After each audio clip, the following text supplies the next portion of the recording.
Bore da, good morning everybody. I hope you're all well during this difficult time. We're very much missing the pupils here on site and I'm very much looking forward to having them back with us as soon as that's possible. I'm here this morning to give you a short message regarding this week. This week is Children's Mental Health Week, a week arranged by the charity Place to Be. We're very much supporting the week and taking a full part in the week with them. This week's registration periods will be focusing on identity. I'm sure you all agree with me, identity is a fundamental part of our mental health. And it's important that we focus on this as the children in their teenage years are forming their identity and experimenting with who they are as they are on the threshold of becoming adults in our community.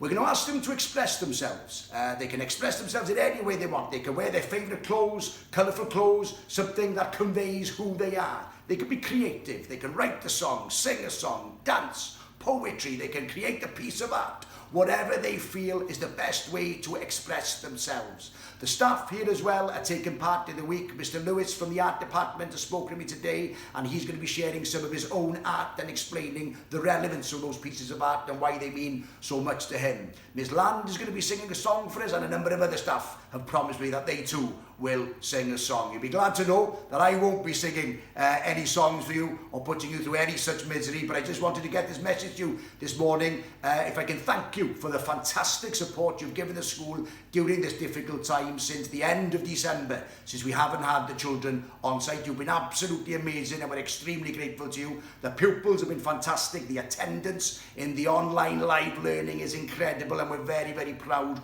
of the children and very pleased with the progress that they are making. Therefore, if I could ask you to encourage your children to take a full part in the week and send in photos and videos and so forth, I would be extremely grateful. Diolch yn fawr iawn. Thank you very much.